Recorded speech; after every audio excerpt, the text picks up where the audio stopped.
একদিন দুপুর বেলায় একটি লোক দৌড়ে দৌড়ে যাচ্ছিল। গ্রাম পেরিয়ে শহর, শহর পেরিয়ে গ্রাম, দৌড়ে অনেক হাঁপিয়ে আছে। হাঁপাতে হাঁপাতে একটি বাড়ির সামনে এসে থামল এবং বলল, ও নীরবদা, নীরবদা, দরজাটা খোলো। বাড়ির সামনে গিয়ে নীরবদার সাথে কথা বলল। নীরবদা, আজকে আমি দেখছি অনেক বড় একটা ভূত। বুঝছো নীরবদা, আমার এত ভয় লাগছে, আমি আর কখনো যাবো না, অনেক ভয় করতেছে। এগুলো বলার পরে নীরব শুনে অবাক। নীরব বলল, তাতে কি হয়েছে?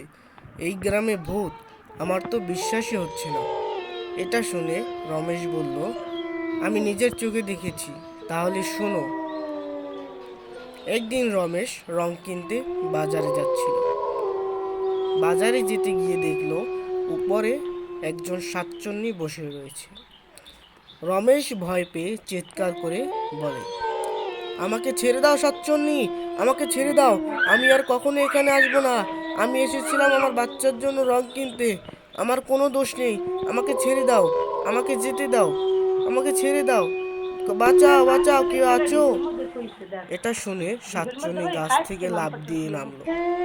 এটা দেখে রমেশ দা আরো অনেক ভয় কেঁপে উঠল এবং বলল, খাস, এবং খুব ভয় দেখালো রমেশ দাকে। রমেশ দা ভয় পেয়ে হাত কাউরে কাঁপিয়ে উঠেছে। শাকচুন্নি বলল, তোকে এখন আমি মজা করে খাবো। আমারও বাচ্চারা না খেয়ে রয়েছে, তোকে আমি খুব মজা করে খাবো। এই গ্রামের সকল মানুষদেরকে আমি খাবো, পুরো গ্রাম আমি খেয়ে ফেলবো, কাউকে রাখবো না, সবাইকে মেরে ফেলবো। এটা শুনে রমেশ বলল, কেন, এখানে তোমাদের কি শত্রুতা? রমেশ বলল, শুনলে, এরকমভাবেই হয়েছে। আমার খুব ভয় করছে নীরবদা, আমি এখন চলে যাচ্ছি, তুমি দয়া করে কিছু করো। নীরব বলল, আচ্ছা তাইলে যা, দেখি আমি কি করতে পারি। যা যা, সাবধানে যাইস, ভয়টাই পাইস না, আজকে আর রঙের দোকানে যাওয়া লাগবে না। এই বলে সে চলে গেল। নীরবদা ভাবছে, কিভাবে সম্ভব, আমাদের গ্রামে শাকচুন্নি, তাও আবার দিনে, আমাকে যেতে হবে। আজকে প্রায় বিকেল হয়েছে, এখনই আমি যাব না পরে যাব? আমাকে যেতেই হবে, দেখতে হবে এর পিছনে কি রয়েছে। শুধু শুধু আমাদের গ্রাম কেনই এত বিপদে পড়বে, দেখতে হবে। আমি এখন যাই, গিয়ে দেখি।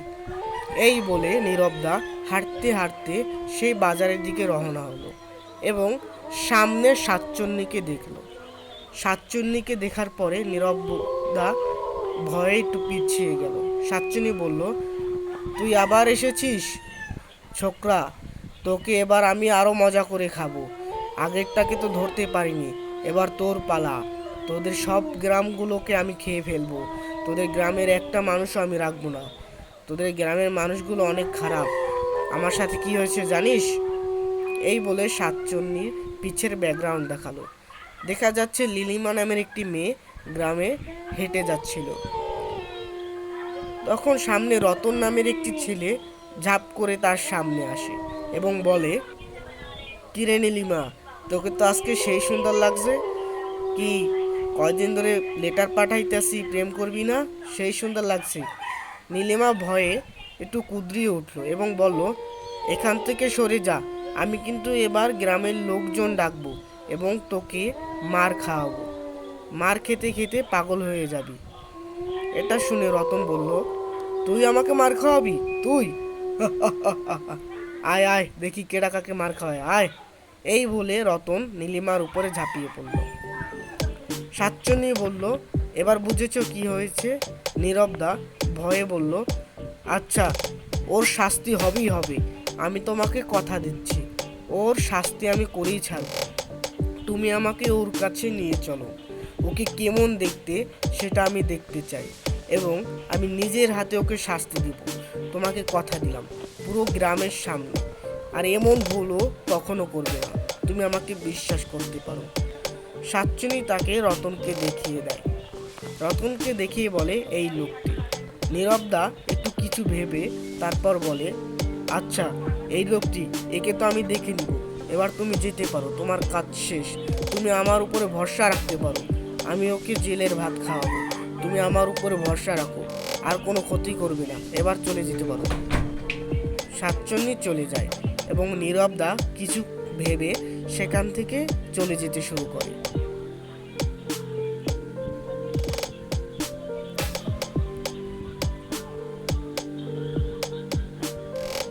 নীরবদা একজন পুলিশ অফিসারের কাছে চলে আসে। পুলিশ অফিসারের কাছে এসে বলে, অঙ্কুশ দা। পুলিশ অফিসারটা তাকে দেখে বলে, কি হয়েছে নীরব, তুই এই সময় আমার পুলিশ স্টেশনে?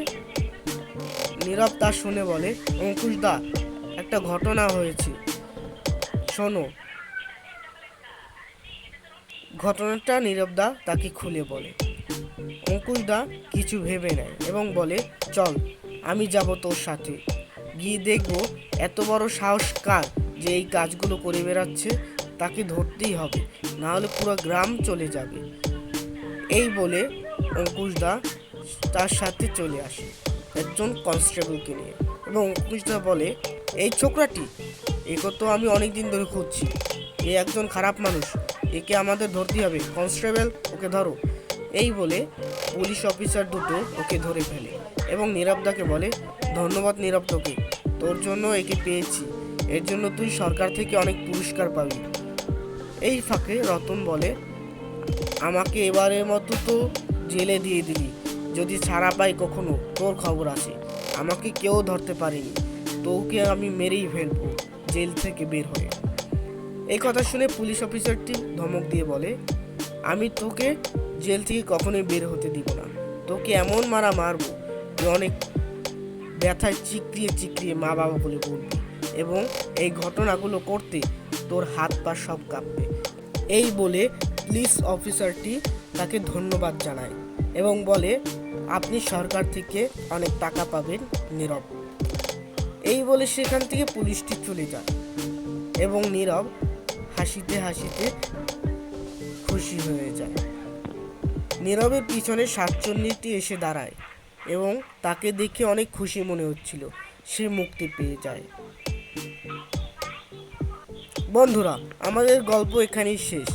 যদি এরকম আরও ইন্টারেস্টিং গল্প শুনতে চাও তাহলে একটি কমেন্ট করে দিও, আর তোমরা বলে যাবে যে আমরা কোন ধরনের ভিডিও বানাবো।